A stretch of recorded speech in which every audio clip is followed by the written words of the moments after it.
এই মুহূর্তের খবর হচ্ছে কুয়েটে ছাত্রদল ও বৈষম্য বিরোধী দফায় দফায় সংঘর্ষ, বিজিবি মোতায়েন করতে হয়েছে। আমাদের দর্শকরা কিন্তু বলতেছেন যে যেহেতু ছাত্রদলের শক্তি এখন বেশি, ছাত্রদলই কিন্তু আসলে এই মাইলধুরিগুলি করতেছে এবং একটা দখলদারিত্ব প্রতিষ্ঠা করতেছে।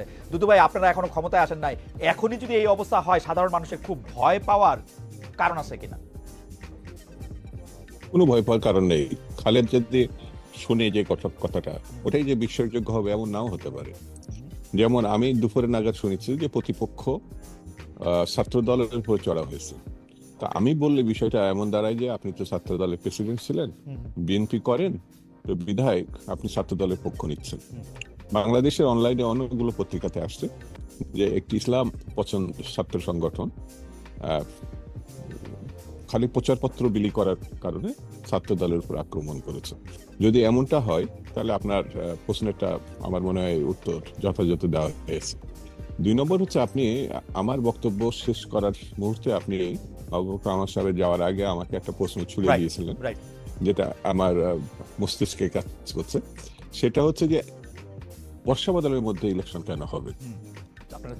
5 তারিখের কথা, যেটা আমরা মহাসচিব বলছে বা আমাদের পক্ষ থেকে বলা হয়েছে। বর্ষা বদলে তাহলে তো গণঅভ্যুত্থানও নাও হতে পারত। একটা কথা আছে যে দুটো বাচ্চা, একটু ছোট, আমি সময় নিই 1 মিনিট। সেটা হচ্ছে এক মেয়ে আরেক ছেলে বন্ধুকে, ছোট্ট বাচ্চা একেবারে 3-4 বছরের, বলছে যে তোমার মার যে বাচ্চা হয়েছে আজকে এটা হতে পারে না, কারণ আজকে তো রবিবার তো ছুটি থাকে, রোববার কি করে বাচ্চা হয়? বলছে না, তুমি হাসপাতালে দেখে এসছো। বললাম তাহলে তুমি একটা ভুল দেখছো, রোববার কোনোদিনই বাচ্চা হতে পারে না। বাচ্চাদের কথা এটা আমি কোথায় যেন দেখেছিলাম, কৌতুকটা হঠাৎ করে মনে হলো। তো 5 আগস্ট কোনো কিছু সম্ভব না, এটা আমার কাছে মনে হয় না সম্ভব যদি জাতি সিদ্ধান্ত নেয়। বাড়তি একটা জিনিস হাতে নিতে হবে বর্ষা বাদলের জন্য, সেটা হল ছাতা। অনেক প্রাকৃতিক বিপর্যয়ের মতো মানুষ ভালো কাজ করতে পারে না তা না, তবে কাজটির গুরুত্ব আছে কিনা আর সময় যদি থাকে 1 মাস এদিক ওদিক করে আরো ভালো করা, তাহলে সেটাও হতে পারে। আমি দুইটা কথা বলতে চাই। প্রথম কথা হচ্ছে গণ অভ্যুত্থান তো ক্যালেন্ডার দিয়া করা হয় নাই আসলে, এটা একটা ইট জাস্ট হ্যাপেন। আর 2 নাম্বার কথা হচ্ছে যে আপনি আমি যারা শহরে থাকি তাদের জন্য হয়তো এটা শুধু ছাতা, গ্রামের জন্য হয়তো এটার মধ্যে কাদা পারানো, পানি পারানো। এখনো তো আর বাংলাদেশ উন্নয়নের জোয়ারে একদম শেষ হয়ে যায় নাই, সিঙ্গাপুর হয়ে যায় নাই, সুইজারল্যান্ডও হয় নাই। রাস্তার আইল দিয়েই আসতে হবে, তারা কাদা ভাঙা আসবে, এটা একটু কষ্টই হবে মনে হয়। আমার কাছে, আমি আর স্পষ্ট করে বলি, আমি শ্রদ্ধা করি 5 আগস্ট যারা রক্ত দিয়েছে, যারা বিছানায় কাতরাচ্ছে আহত হয়ে, নো ডাউট আমরা তাদের জন্য প্রার্থনা করি, আল্লাহ তাদেরকে সুস্থতা দিক। যারা শহীদ হয়েছে তারা বেহেশতে নসিব হোক। এই দিনটাকে স্মরণ করে একটু কাদামাটির মধ্যে যদি আমাদের কাপড় উঁচা করে হাঁটতে হয়, অসুবিধা কি? এই সেন্স থেকে তো আমরা নিতে পারি। ঐতিহাসিক ঘটনা ঐতিহাসিকের মধ্যে দিয়ে নিতে পারি। আর 2 নম্বর হচ্ছে যে শহরের মানুষটি যেটি উপভোগ করে, গ্রামের মানুষ বাধ্য হয়ে সময় রাস্তায় নামে। কাদামাটি তাদের কাছে তো কোনো ফ্যাক্টরি না।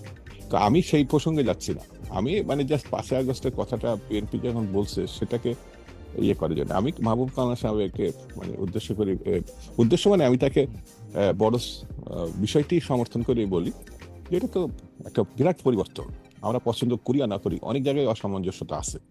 তারপরও 5 আগস্টের আগের ঘটনা থেকে কিছুটা হলো তো স্বস্তির মধ্যে আসছে, কিছুটা হলো তো ভালো একটা নজির আসছে। বাকি খারাপ কাজটা তো আমরা একটি নির্বাচিত নেতৃত্ব তৈরি করতে পারলেই, যেসব মানে খারাপ দিকগুলো আমরা প্রত্যক্ষ করছি, দেখছি, যার সংখ্যা কিন্তু 3-4% ঘটনা।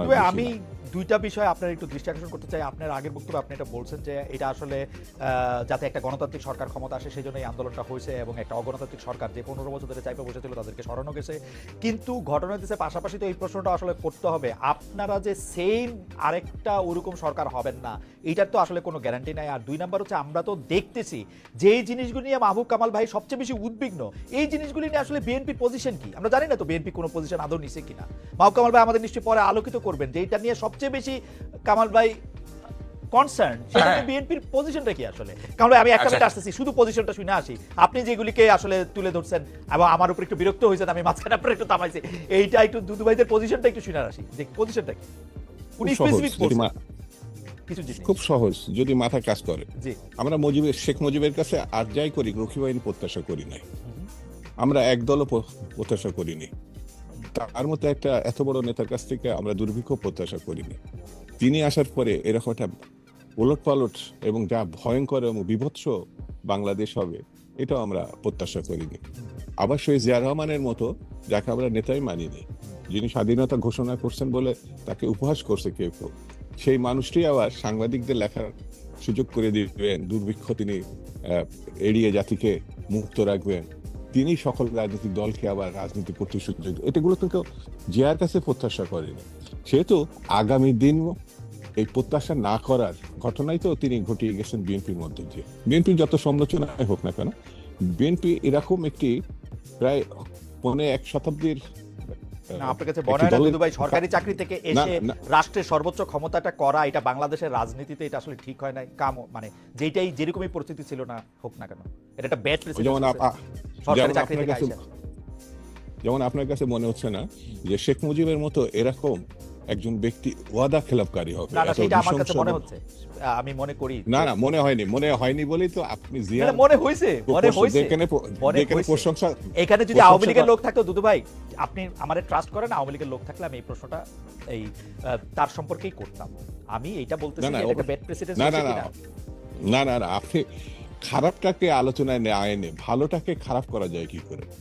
আপনার প্রশ্নের ধরনটা আমার কাছে মনে হচ্ছে এরকম, ওকে, সেই জন্য আমি ধরলাম, এছাড়া অন্য কিছু না। খালি ওকে, ঠিক আছে দুদু ভাই, আমি একটু কামাল ভাইয়ের কাছে আসি যে কামাল ভাই আপনার কাছে